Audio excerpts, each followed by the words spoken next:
Bwyd da bawb? Pawb yn iawn? Beth yw'r ffordd gorau i wneud hyn ta? Pawb yn clywed fel hyn? Ie, hwnna'n iawn? Gwych. Da iawn, da iawn. Mae braf i fod gyda chi unwaith eto. Gweld eich gwynebau hapus. Bycha coch achos mae mor boeth. A dwi yn really boeth fy hun hefyd, ond dyna ni. We'll get through it together. Ond da ni yma y bore yma i addoli y Duw byw gyda'n gilydd.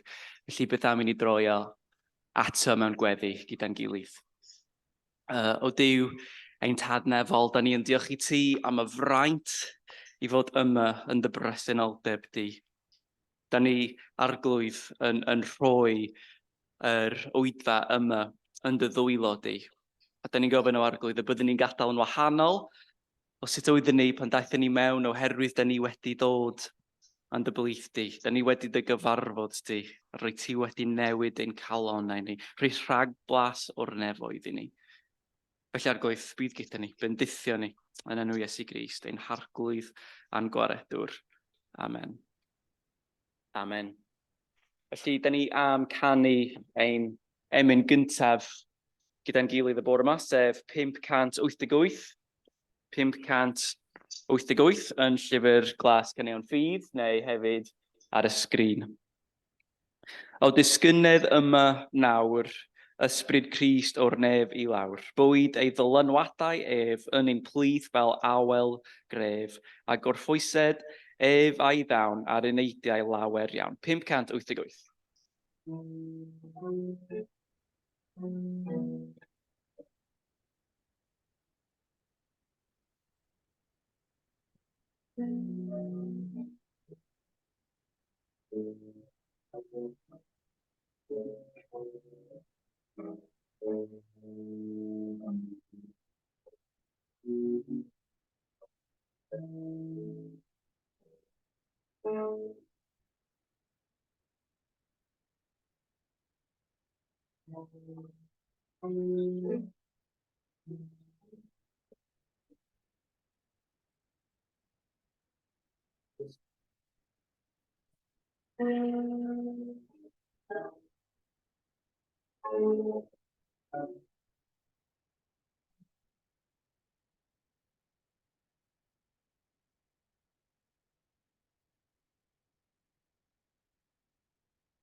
Amen.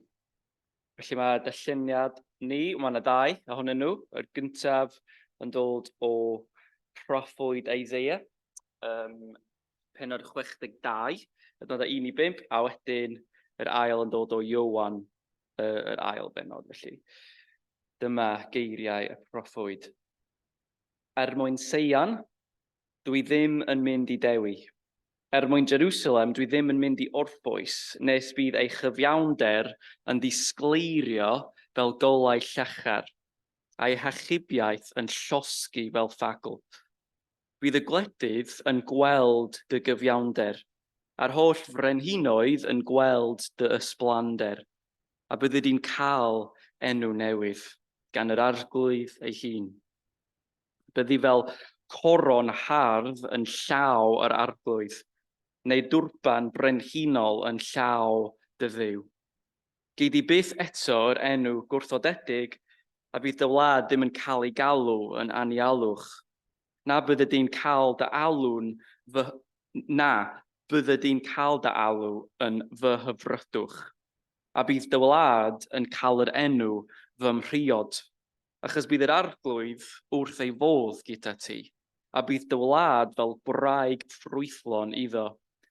Fel mae bechgyn yn priodi merch ifanc, bydd dy blant yn dy briodi di. A fel mae dy briodfab wrth ei fodd gyda'i wraig, bydd dy dduw wrth ei fodd gyda ti. A wedyn, Efengil Iowan, yr ail benod. 2 ddiwrnod wedyn, roedd priodas yn Cana, pentref yn Galilea. Roedd mam Iesu yno, ac roedd Iesu a'i ddisgyblion wedi derbyn y gwahoddiad i'r briodas hefyd. Pan oedd dim gwin ar ôl, dyma fam Iesu yn dweud wrtho, does ganddyn nhw ddim mwy o win. Atebodd Iesu, mam annwyl, gad lonydd i mi. Beth ydy hynny i ni? Dydy fy amser i ddim wedi dod eto. Ond dywedodd ei fam wrth y gweision, gwnewch beth bynnag fydd yn ei ddweud wrthych chi. Roedd 6 ysten carreg wrth ymyl, y math sy'n cael ei defnyddio gan yr Iddewon i dal dŵr ar gyfer y ddefod o ymylchu seremoniol. Roedd pob un ohonyn nhw'n dal rhwng 80 a 120 litr. Dywedodd Iesu wrth y gweision, llanwch yr estynau yma a dŵr, felly dyma nhw'n ei llenwi i'r top. Yna, dywedodd wrthyn nhw, cymerwch beth ohono a mynd ag i lywydd y wledd. Dyma nhw'n gwneud hynny, a dyma llywydd y wledd yn blasu'r dŵr oedd wedi ei droi yn win. Roedd ganddo fo ddim syniad o ble roedd wedi dod, ond roedd y gweision oedd wedi codi'r dŵr yn gwybod. Yna, galwodd y briodfab ato a dweud wrtho, mae pobl fel arfer yn dod ar gwin gorau allan yn gyntaf, a'r gwin rhad yn nes ymlaen, ôl i'r gwesteion cael gormod i'w yfed. Pam wyt ti wedi gadw y gorau i'r diwedd? Y wyrth hon yn Cana Galilea oedd y gyntaf wnaeth Iesu fel arwydd o pwy wyddo. Roedd yn dangos ei ysblander, a dyma ei disgyblion yn credu ynddo. Amen. Amen. Felly gewn ni hydgannu ein ail emyn mewn ymateb 331. 331.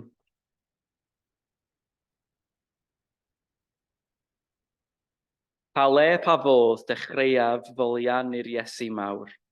Ol rheinio'i ras ni fedraf, mae'n llenwi nef a llawr. Anfeidrol ydy'r ceidwad a'i holl dryswyrau'n llawn, di derfyn i'w ei gariad, di feser i'w ei dawn. 331.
Amen. Am emyn addas iawn i'r darlleniad. Gwych, gwych, gwych. Gawn ni troi at yr arglwydd eto mewn gweddi felly. O Duw ein tad nefol, da ni yn diolch i ti unwaith eto am y bore hyfryd hon. Ond y bresenoldeb di gyda dy bobl di. Wrth gan hi emyn cyfwythog iawn, o am gael ei adnabod, fy mrio di am rhan, fy ngwisgo a'i gyfiawnder yn hardd ger bron y tad, a derbyn o'i gyflawnder wrth deithio'r anial wlad. Arglwydd dyna yw ein deheuad. I fod yn bobl dy gyfiawnder di, bod yn bobl dy ddaioni, dy gras di, a byddwn ni yn ddisgleirio dy daioni o arglwydd, fel goleidi yng nghanol y môr, a byddwn ni yn pobl sydd yn dal yn dyn ar dy addewidion di, ac yn edlywyrchu dy ddaioni di yn ein bywydau gyda'n gilydd o arglwydd. A bydde dy air ddod yn wir amdanom. Dyna yw ein deheuad. Oherwydd rwy ti'n Duw mor dda i ni, mor hael tuag ato ni. Yn Iesu Grist, yn dy ysbryd glân,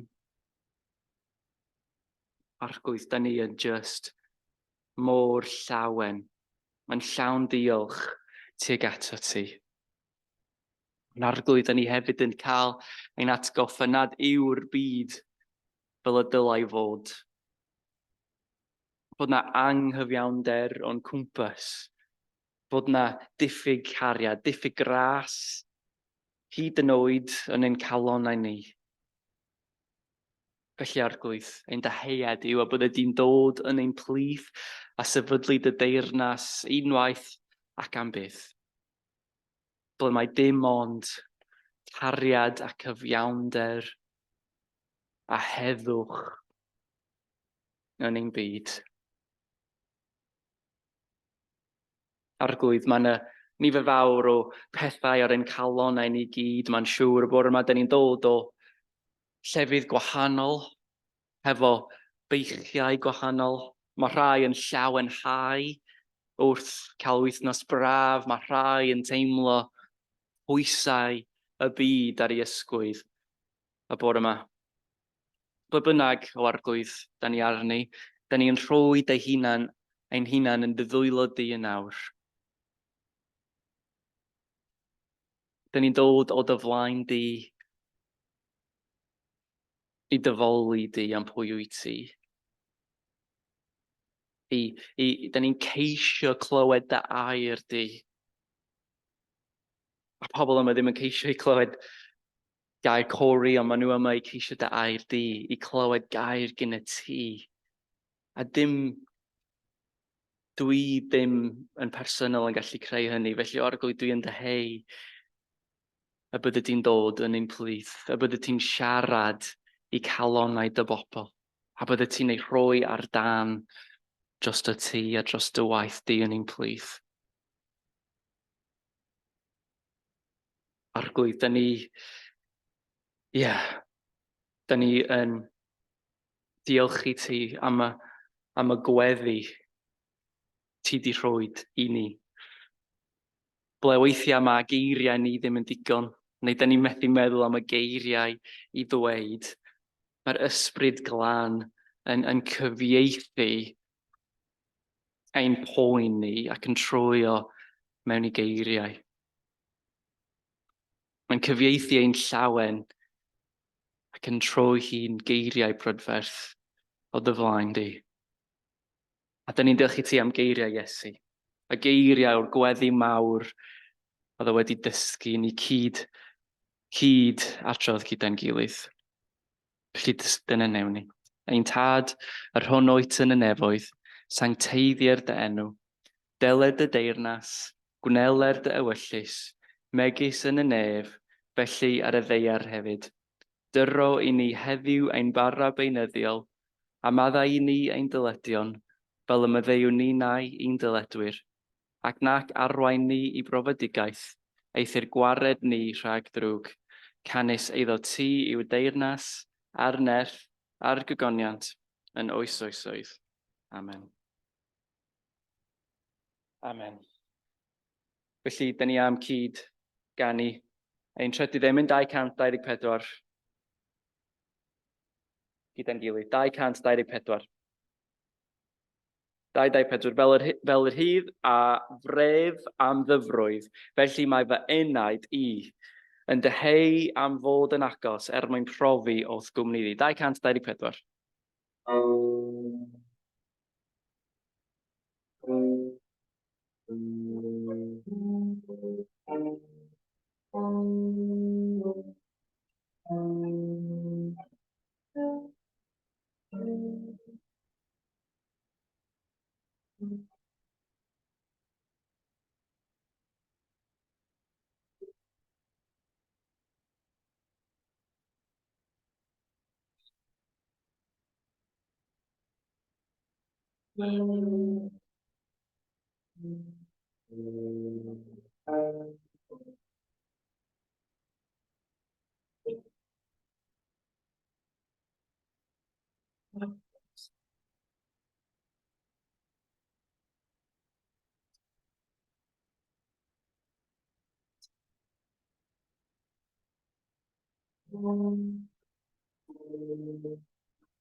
Amen.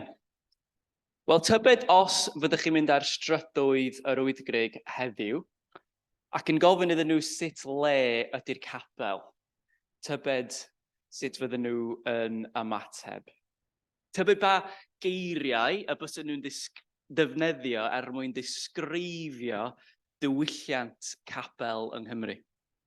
Llawen, cyffroes, gair Cymraeg newydd nes i dysgu afiaethus, exuberant, falle. Neu beth am hyn? Meddwl am pa fath o bwyd neu diod mi fysych chi'n cael mewn pryd capel. Meddwl am be bysa ar eich plat chi, pa diod bysa gennych chi, ydy'r gwin yn gorlifo, ydych chi'n mwynhau, ydych chi'n wrth eich bodd chi. Neu ystyriwch hyn hefyd. Os bysych chi yn mynd ar strydoedd yr Wyddgrug heddiw, neu ar diwrnod y marchnad, ac yn gofyn iddyn nhw am profiad nhw o priodas, tybed sut bysyn nhw'n ymateb, am wledd priodas yn arbennig. Meddwl am pa fath o bwyd bysa gennych chi mewn gwledd priodas. Ydy'r gwin wedyn yn gorlifo? Ydych chi wrth eich bodd? Ydy'r awyrgylch yn llawen? A falle mae'n mistake i fi gofyn y fath cwestiwn cyn wneud pregeth am bwyd a diod, a bydda'ch bola chi yn cychwyn rwmblan. Dwi ddim wedi cael digon o brecwas, so mae ddim yn da i fi meddwl gormod amdani. Ond mae'n comparison diddorol i ystyried o profiad capel, profiad y gwledd priodas. Oherwydd mae stori ni y bore yma yn digwydd yng Nghana, sydd tua 10 milltir i'r gogledd o'r tre ble mae Iesu wedi cael ei ble mae e wedi tyfu i fyny, sef Nazareth. A mae Iesu a'i ddisgyblion yn cael ei wahodd i briodas. Ond pan maen nhw yn y briodas, mae rhywbeth annisgwyl, rhywbeth ofnadwy yn digwydd tra maen nhw yno. Mae'r gwin yn rhedeg allan. Mae'r gwin yn rhedeg allan. Allan ni dychmygu y peth. Mae'n peth ofnadwy sy'n digwydd. Mae'r jariau sy'n dal y gwin yn rhedeg yn sych, a mae parti dim ond newydd ddechrau. Yn gwahanol i ni, wrth gwrs, gallen nhw ddim jyst rhedeg yn ôl i Tesco a prynu poteli o Shiraz cyn iddi gau a cyn i neb sylwi. Na, yn Efengyl Ioan, mae hyn yn problem difrifol. Mae parti yn dod i stop. Mae'r cerddoriaeth yn stopio, mae goliadau yn cael eu fflicio nhw ymlaen, a mae pob llygad yn cael ei droi at y gwestreiwr, sy'n teimlo mwy nac ychydig bach yn embarrassed. Yn y cyd-destun yma, bydda gwledd priodas un o'r ychydig iawn o achlysuron ble byddwch chi'n gallu gwledda.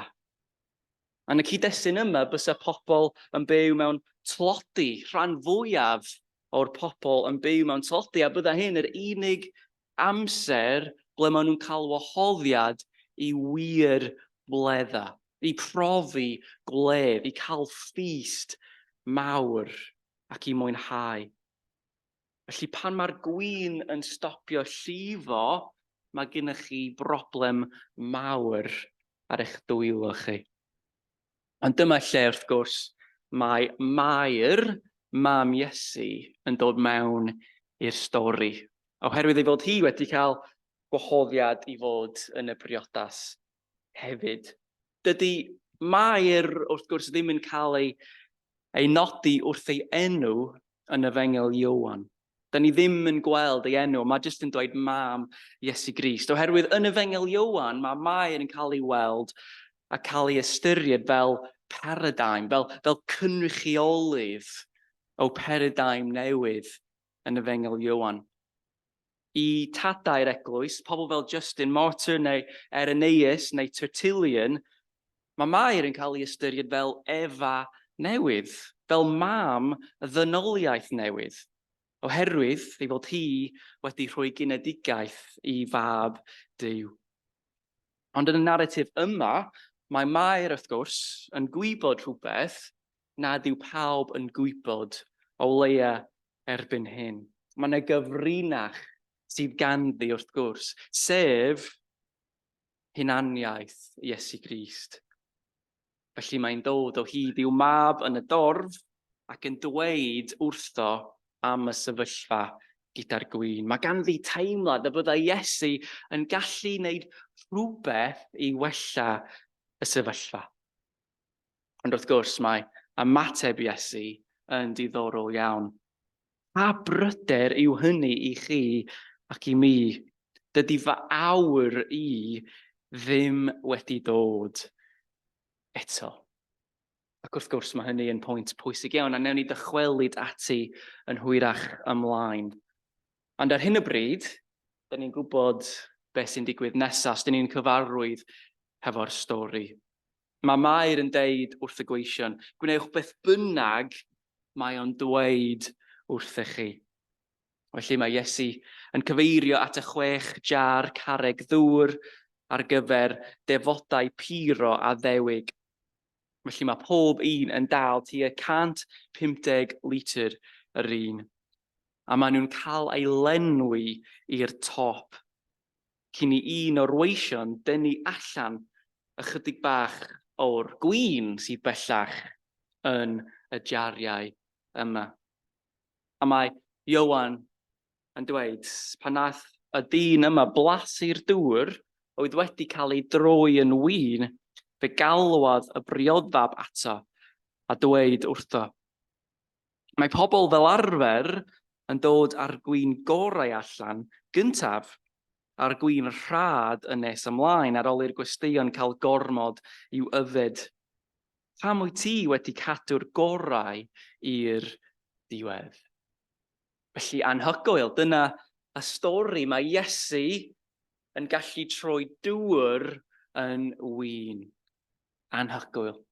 Mae golau yn cael ei troi yn o off, mae cerddoriaeth yn ail gychwyn, a mae parti yn cychwyn ac yn mynd yn ei flaen eto. Stori hyfryd. Da iawn i'r bachgen cuddiedig yn y cefndir sydd wedi cymryd y gwin gorau allan oedd yn cuddio.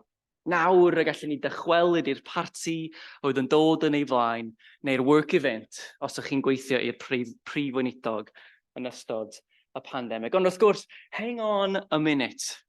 Oes na mwy yn y stori na just y gweithred arbennig yma?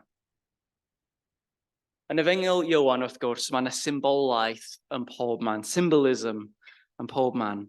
Nid lleiaf yn y stori yma am briodas yng Nghana. Hynny yw, os oes gennych chi lygaid i'w gweld.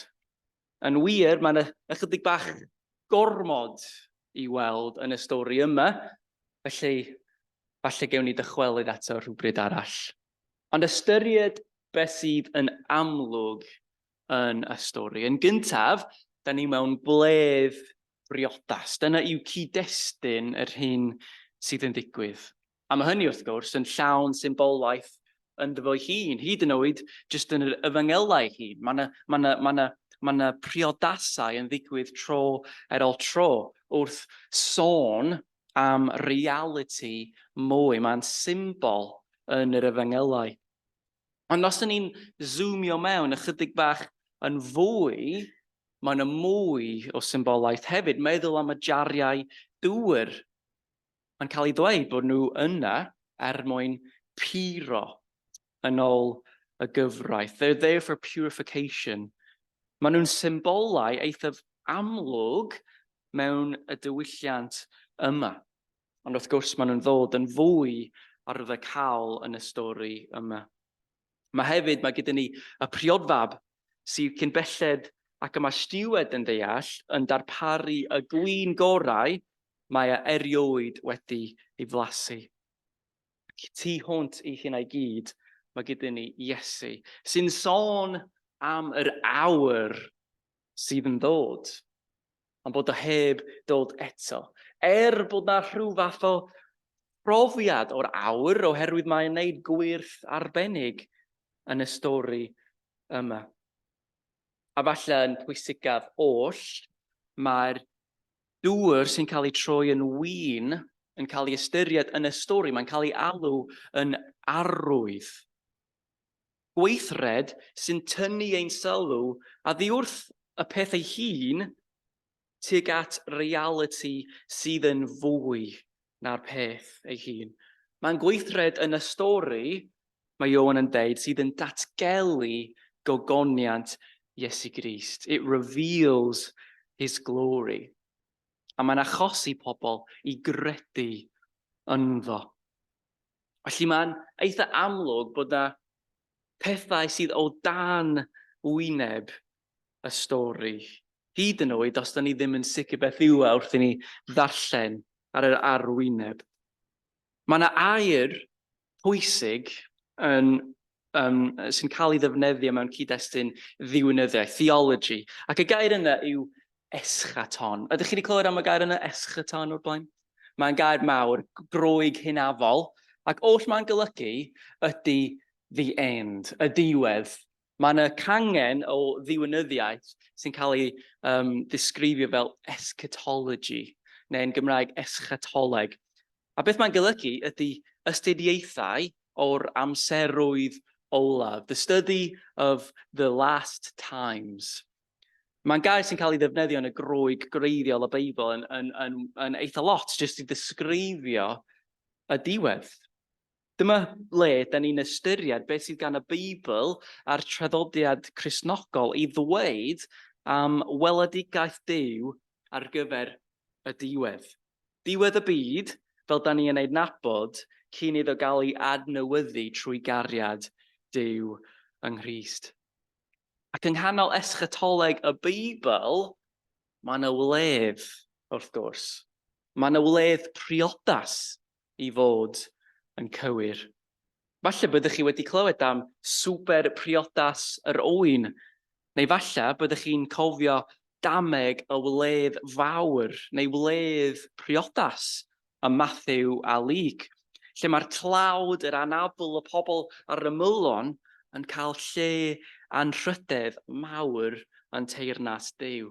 Dyna yw weledigaeth mawr Duw ar gyfer ein byd ni, wledd priodas. Mae'n wledd sydd yn dathlu y diwedd, pan fydd nef a deiar yn gorgyffwrdd yn llwyr, a mae daioni Duw yn llenwi pob peth, a mae agoniant a faioni Duw yn cyffwrdd pob rhan o pob peth. Pan does dim mwy o thristwch na marwolaeth ond ble mae Duw yw'r cyfan oll. A dyna'n union sydd yn digwydd yn y pentref bach yma yn Cana. Dyna beth mae'r symbol yn cyfeirio ato. Ond nid yn unig ydy o'n tynnu ein sylw ato fo, ond mae'r gweithred yma yn cymryd rhan ynddo fo. It participates in a greater reality. A beth dwi'n golygu wrth dweud hyn yw fod y gwledd mawr yn addewid sicr ar gyfer y dyfodol, mae yna rhagflas o'r diwedd maen nhw'n profi rŵan. A gallen ni profi rŵan pan mae Iesu yn cael ei wahodd iddo fo. Mae'r apostol Paul yn ei alw'n flaenffroeth y bywyd sydd gan Dduw i ni yn Iesu Grist. The first fruits of what's to come. The first fruits of the great harvest. A dyna'n union sut y ddylwn ni deall beth sy'n digwydd pan dyn ni'n cael bara a gwin. Dyn ni'n cymryd rhan mewn rhagflas o'r wledd mawr sydd ar fi'n ddod. Mae'r dulliau arbennig yma yn modd i ni cymryd rhan yn yr hyn sydd i ddod. Felly dyna'r symbol gyntaf. Wedyn mae gyda ni y jariau o ddŵr ar gyfer puro yn y traddodiad Iddewig. A maen nhw'n diddorol, yn sicr. Mae'r dulliau hynafol yma yn cael ei weld fel rhywbeth da, rhywbeth sydd yn ein puro ni, rhywbeth sy'n cael ni yn barod i gyfarfod â Duw. Maen nhw'n gwneud yr iddew yn lan ger bron Duw, yn union fel mae wedi wneud i'n hunafiaid yn y ffydd. Ond wrth gwrs yn y stori, maen nhw ar fi'n profi trawsnewidiad eithaf sylweddol. Mae'n atgoffa fi wrth gwrs am geiriau Iesu yn sôn am yr hen win am profi rhywbeth newydd. Bod yna gwin newydd sydd yn blasu hyd yn oed yn well. Ond yn pwysicaf fyth, mae'r jariau yn symbol o digonedd yn y narratif. A mae hynny yn eitha clir os dyn ni'n talu sylw ar manylion ein stori ni. Mae yna tua 150 litr per jar. Felly, yn ôl y stori, mae yna lot fawr o gwin, gormod ar gyfer un priodas. Mae yn swm hollol wyllt. Bydden nhw byth yn gallu gorffen y gwin. A dyma'r gwin gorau maen nhw byth wedi ei flasu. Mae yna digonedd ar ei cyfer. Felly dyna'n union sut mae hi yn teyrnas Duw.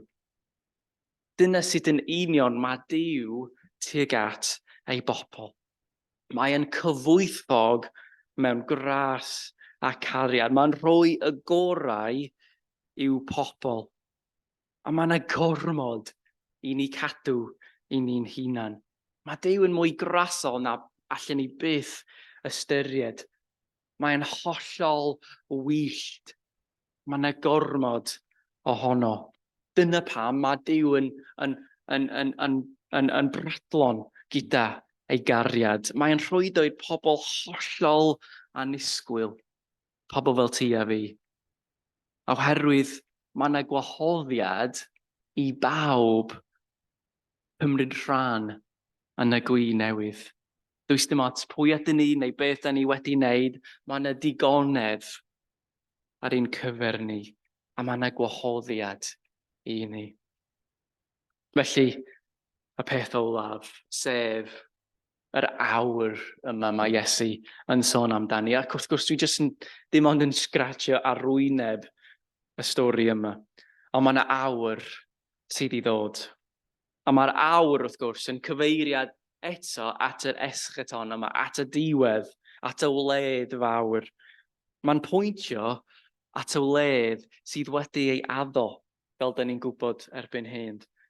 Ond yn Efengyl Iowan, mae'r ymadrodd hon am yr awr sydd i ddod yn cael ei ailadrodd tro ar ôl tro. I sôn am yr awr ble mae Iesu Grist yn cael ei gogoneddu.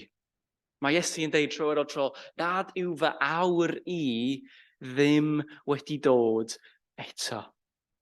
Ond wrth gwrs, yn yr ail pennod ar 15, mae y stori yn dweud bod yr awr wedi dod o'r diwedd. Ac yn syfrdanol, hollol annisgwyl, mae yn dod yn awr ei marwolaeth. Neu be mae Sant Iowan yn ei alw'n awr ei ogoneddu, the hour of his glory. A dyna sioc wirioneddol yn y narratif, oherwydd mae'n troi pob peth yn ben i weired. Bydda neb wedi disgwyl beth oedd ar fi'n dod. Ond yn y diwedd, dyna beth sydd yn gwneud synwyr o pob peth oedd wedi dod o'r blaen. Does dim byd yn gwneud synwyr hebddo, ond mae pob peth yn gwneud synwyr hefo fo. Oherwydd trwy farwolaeth Iesu, y cawn y gwyn newydd, y cawn bywyd newydd, oherwydd mae Iesu yn atgyfodi hefyd. Felly, gad i ni dychwelyd at strydoedd yr WYddgrug heddiw. A gofyn y cwestiwn, sut y gallwn ni wneud y stori yma yn reality iddyn nhw? Ble a bydden nhw'n ddod o hyd i bywyd newydd yn yr eglwys? Ble bydden na gwyn gorau yno? Ble bydden nhw'n gallu profi bywyd llawen a cyffroes, y gwyn gorau maen nhw erioed wedi blasu. Dydy hyn ddim yn gofyn i ni newid lot.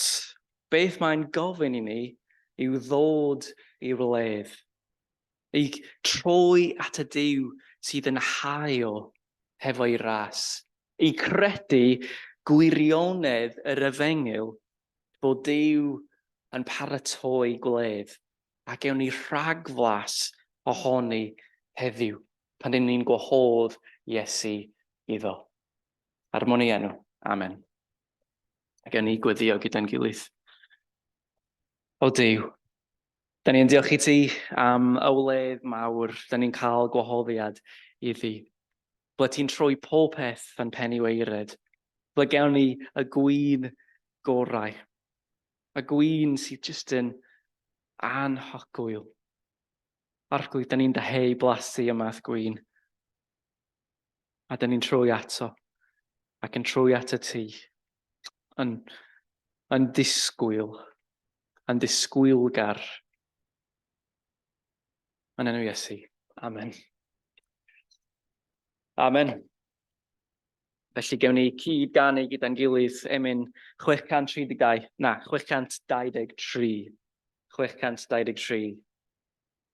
Hefo'n gilydd. 623. Yn oriau tywyll ein hamheuon blin a'r wawr ymhell, yng nghanol cwrs ein hanghryduniaeth fi, mewn unig gell o deiad atom chwa o Galfari, i enyn fflam ein ffydd a'n harwain ni. 623.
Amen.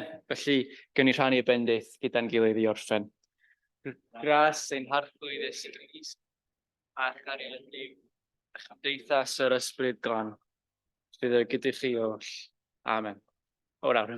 I fydd. Amen. Nes i'n nghyfyr diwedd. Amen. Mwnewch.